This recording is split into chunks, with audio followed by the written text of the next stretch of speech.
So we should refer to those two technique together as diagram.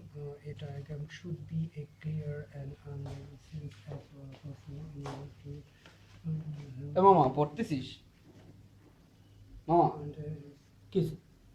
গতকালকে যে শার্টটা নিছিলি না সেটা কই কিসের স্যার? কেন গতকালকে মনে নাই ওই যে গেছিলা